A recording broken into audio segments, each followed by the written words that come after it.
শহর কলকাতায় হাড় হিম করা ঘটনা।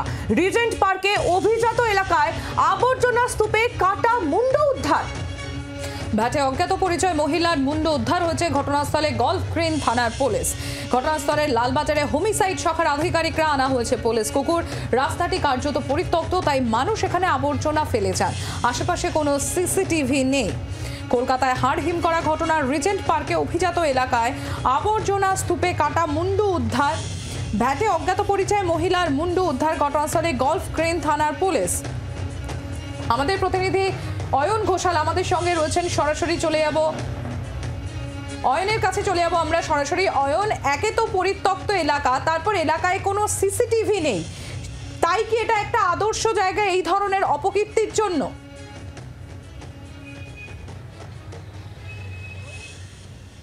দেখো, প্রাথমিকভাবে সেটাই মনে করা হচ্ছে, এবং তার থেকেও যেটা গুরুত্বপূর্ণ বিষয় সেটা হচ্ছে স্নিফার ডগ ওই ঘটনাস্থল থেকে হাঁটতে হাঁটতে গন্ধ শুকতে শুকতে আমরা এখন যে রাস্তা দিয়ে চলেছি সেই রাস্তাতে এখানে জিডি বিড়লা স্কুল রয়েছে, সেই স্কুলের সামনের একটি বাড়িতে এসে দাঁড়িয়ে যায়। এখন প্রশ্ন, সেই বাড়িতে দাঁড়িয়ে যাওয়ার দুটো অর্থ হতে পারে বলে অভিজ্ঞ পুলিশ কর্তারা বলছেন। প্রথমটা হতে পারে যে এইখানে যারা এই ঘটনা ঘটিয়েছে তাদের গাড়ি দাঁড় করিয়ে রাখা ছিল, অর্থাৎ এখানে আর কোনো ফুটপ্রিন্ট নেই, আছে শুধু টায়ার মার্ক। সেই কারণেই হয়তো স্নিফার ডগ তার যে গতিবিধি সেই গতিবিধি এখান পর্যন্ত এসে থামিয়ে দিয়েছে। এটা একটা সম্ভাবনা হতে পারে। আর দ্বিতীয় সম্ভাবনা হতে পারে, এই যে সামনে আমরা যে জটলাটা দেখতে পাচ্ছি, এইখানে যে ফ্ল্যাট রয়েছে সেই ফ্ল্যাটের কোনো একজন আবাসিক অথবা সেই ফ্ল্যাটে কাজ করেন এরকম যে কোনো কেউ, বা এই ফ্ল্যাটে নিয়মিত যাতায়াত রয়েছে এরকম যে কোনো কেউ, সে অথবা তারা কয়েকজন মিলে এই ঘটনাটা বা এই কাণ্ডটা ঘটিয়েছে। এখন এই দুটো সম্ভাবনার কথা এই মুহূর্তে খোলা রেখে পুলিশ তদন্ত শুরু করছে। ডিসি এসএসডি বিদিশা কালিতা নিজে যেখানে স্নিফার ডগের গতিবিধি শেষ হয়েছে সেই অবধি এসে তিনি নিজে সরেজমিনে তদন্ত করছেন এবং সবাইকে জিজ্ঞাসা করছেন, জানার চেষ্টা করছেন যে এই এলাকা যেখানে স্নিফার ডগ তার যে গতিবিধি সেই গতিবিধি যেখানে সে থামিয়েছে সেই এলাকার আশপাশে কোনো সূত্র পাওয়া যায় কি না। সেই সূত্রের খোঁজে এই মুহূর্তে কিন্তু এখানে তল্লাশি বা তদন্ত চলছে, এবং আমরা দেখতেও পাচ্ছি প্রচুর মানুষের জটলা। তার মধ্যে এই যে আবাসন, এই যে ফ্ল্যাট, তার ভেতরে ঢুকে রয়েছেন ডিসি এসএসডি, এবং তিনি নিজে সরেজমিনে গোটা বিষয়টা তদন্ত করছেন। আমরা কিন্তু এমনটাই পুলিশ সূত্রে খবর পাচ্ছি। একেবারে অয়ন, সেই ছবি আমরা দেখতে পাচ্ছি। একেবারে হাড় হিম করা ঘটনা শহর কলকাতায়। অভিজাত এক এলাকা, সেখানে আবর্জনা স্তূপে কাটা মুন্ড উদ্ধার। অয়ন, তুমি আমাদের সঙ্গে থাকো। স্থানীয় বাসিন্দারা তারা কি বলছেন এই ঘটনার পর শোনাবো আপনাদের। এরকম ভাবতে পারিনি এরকম হবে আমাদের এখানটায়, কিন্তু হঠাৎ করে আমরা এইমাত্র বাড়িতে বেরোনোর পর শুনছি যে আমাদের এখানটায় একটা এরকম মাথা পাওয়া গেছে। রাত্রে এখান দিয়ে লোকজনের যাতায়াত কিরকম? দেখুন, এখানে রাস্তায় যাতায়াত খুবই লোকের ভয় লাগে।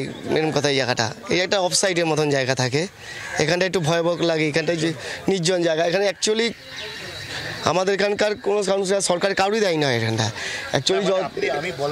না বলছি, এখানে যখনই লাইট টাইট দেওয়া হয় লোকালিটি কিছুজন ভেঙে দেওয়া হয়। পোস্টে আগে লাইট ছিল, এগুলো এখন লাইট নেই, লাইট দিলে ভেঙে দেওয়া হয়। সুযোগটাই হয়তো কাজে লাগিয়েছে। এখানটায় কেউ থাকে না, নির্ঝুম এরিয়া, হয়তো কেউ যাই বলতে পারবো না। ক্যামেরা ওই মোড়ে আছে, এদিকটায় কিছু নেই ক্যামেরা। স্থানীয় বাসিন্দারা তারা আতঙ্কিত এবং তারা বেশ কিছু অভিযোগও করছেন। অয়নের কাছে চলে যাবো। অয়ন, একটা জটলা দেখতে পাচ্ছি এই মুহূর্তে, কি চলছে সেখানে? এইখানে এসে এই যে আবাসন আধারশিলা অ্যাপার্টমেন্ট 120 নম্বর নেতাজি সুভাষচন্দ্র বসু রোড, কলকাতা 40, এই অ্যাপার্টমেন্টের ভেতরে পুলিশের স্নিফার ডগ তার গতিবিধি থামিয়েছে।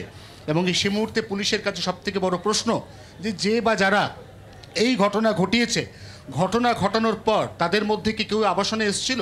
এবং আবারও বলছি আহিলি, এখানে দুটো সম্ভাবনা কিন্তু একসঙ্গে জিয়ে রাখা হয়। একটা হচ্ছে এইখানে আমার সামনে যে খালি জায়গাটা, এখানে কোনো একটা গাড়ি পার্ক করা থাকতে পারে, অর্থাৎ যতদূর পর্যন্ত আততায়ীদের ফুটপ্রিন্ট এসছে ততদূর পর্যন্ত স্নিফার ডগ সেই গন্ধ শুকেছে, এবং তারপরে ফুটপ্রিন্ট এখানে শেষ হয়ে গেছে বলে স্নিফার ডগ এর থেকে বেশি আর অগ্রগতি করতে পারেনি। এটা একটা সম্ভাবনা হতে পারে।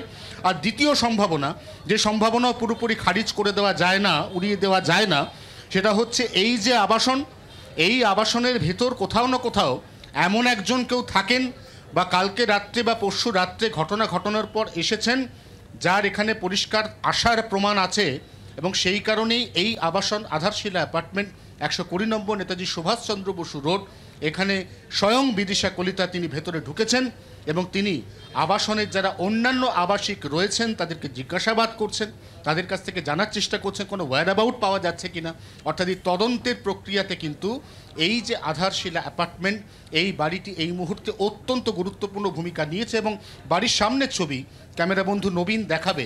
প্রচুর কৌতূহলী মানুষ, তারা সবেমাত্র ঘটনার কথা জানতে পেরেছেন, তারা এখানে ভিড় জমিয়েছেন কারণ তারা ডিসিএসএসডিকে এই বাড়ির ভেতর ঢুকতে দেখেছেন এবং তার কিছুক্ষণ আগে স্নিপার ডগ এই বাড়ির সামনে পর্যন্ত আসতে দেখেছেন। এমনকি এই বাড়ির যে গেট, এই গেট অতিক্রম করে গেছে স্নিপার ডগ, তারা সেই দৃশ্য চাক্ষুষ দেখেছেন এবং স্বভাবতই তাদের মনের মধ্যে একটা প্রশ্ন তৈরি হয়েছে, একটা চাঞ্চল্য তৈরি হয়েছে যে কী এমন ঘটে গিয়েছে এই আবাসনে, এবং এখনও পর্যন্ত তদন্তের কাজ জোর কদমে চলছে, এমনটাই পুলিশ সূত্রে খবর।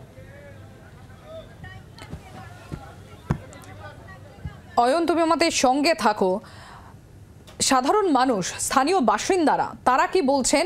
আরো বেশ কয়েকজন স্থানীয় বাসিন্দা, তাদের বক্তব্য এবার আপনাদের সামনে তুলে ধরবো। রাত্রিবেলা একদমই কম, দিনের বেলায় বাইক ফাইক যাতায়াত করে সুংসাং। আর এই যে রাবিশ ফাবিশ সব পড়ে আছে, না এখানে সিসিটিভি ক্যামেরা আলোও নেই। না কখনো শুনিনি, আমরা শুনে দৌড়ে আসলাম, এসে দেখলাম এই অবস্থা, খারাপ লাগছে। আমাদের এদিকে এরকম ঘটনা ঘটেনি। স্থানীয় বাসিন্দাদের বক্তব্য আমরা শুনছিলাম। আর এই ঘটনা জানার পর ঘটনাস্থলে এসেছিলেন স্থানীয় কাউন্সিলর তপন দাশগুপ্ত। তিনি কি বলেছেন শুনুন।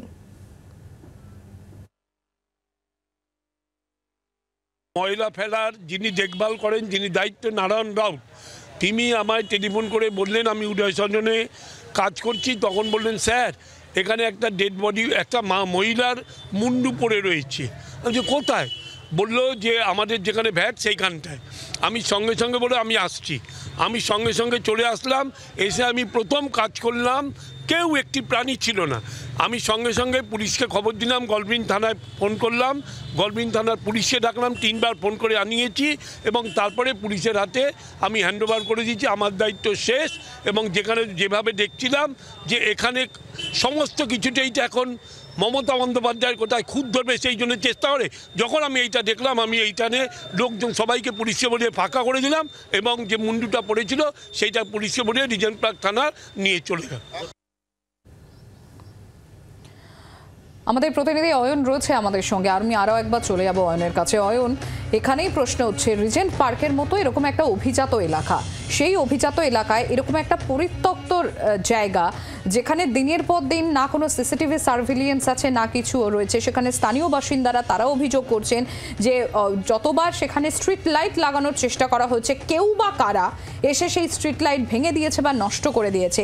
তাহলে এরকম একটা অভিজাত এলাকার এরকম একটা গুরুত্বপূর্ণ জায়গা কিভাবে প্রশাসনের নজর এড়িয়ে এত দিন ধরে, দিনের পর দিন ধরে পরিত্যক্ত থাকতে পারে? দেখো, গলফগ্রিন বাস স্ট্যান্ড, সেখান থেকে যে রাস্তাটা গ্রাহাম রোড, সেটা একদম গিয়ে পৌঁছেছে টালিগঞ্জের পুলিশ আবাসন পর্যন্ত।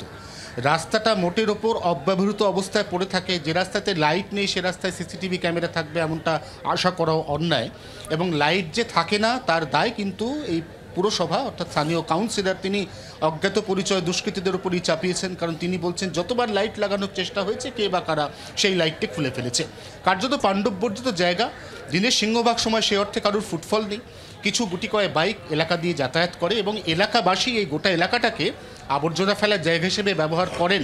অর্থাৎ জায়গাটা সেই অর্থে দিনে এবং রাতে কার্যত জনমানব শূন্য থাকে। অর্থাৎ কারো দেখে ফেলার ভয়, কোনো একটা অপরাধমূলক কাজ যখন সংগঠিত হয় তখন কারো দেখে ফেলার যে ভয়টা থাকে সেটা কিন্তু ওই রাস্তায় অন্তত নেই। সে রাস্তাতে আমরা দীর্ঘ সময় ছিলাম, আমরা কিন্তু সে অর্থে যান চলাচল, মানুষ চলাচল কার্যত কিছুই দেখিনি। অতএব আততায়ী এই রাস্তাটাকে খুব পরিকল্পিতভাবে বেছে নিয়েছে বলে প্রাথমিকভাবে পুলিশ মনে করছে। এবং তার থেকে গুরুত্বপূর্ণ বিষয়, যেহেতু সিসিটিভি সার্ভাইলেন্সটা ঘটনাস্থল থেকে প্রায় 150 মিটার দূরে, অতএব কতটা গতিবিধি সেখানে ধরা পড়বে, আদৌ সেই গতিবিধি দেখেই ওই অত দূরের ঘটনাটাকে ট্র্যাক করা যাবে কিনা তা নিয়ে পুলিশের মনের মধ্যে যথেষ্ট সংশয় রয়েছে। এই অবস্থায় তৃতীয় যে বিকল্প ছিল সেটা হচ্ছে স্নিফার ডগ।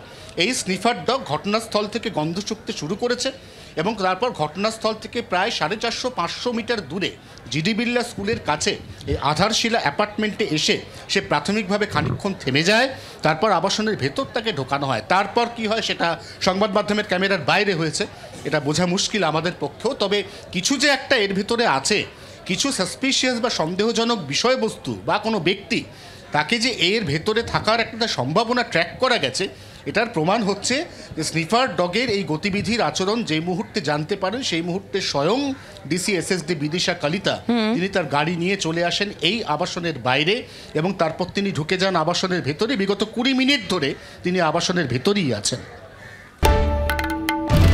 বাংলার আওয়াজ, বাঙালির আবেগ, জি 24 ঘন্টা।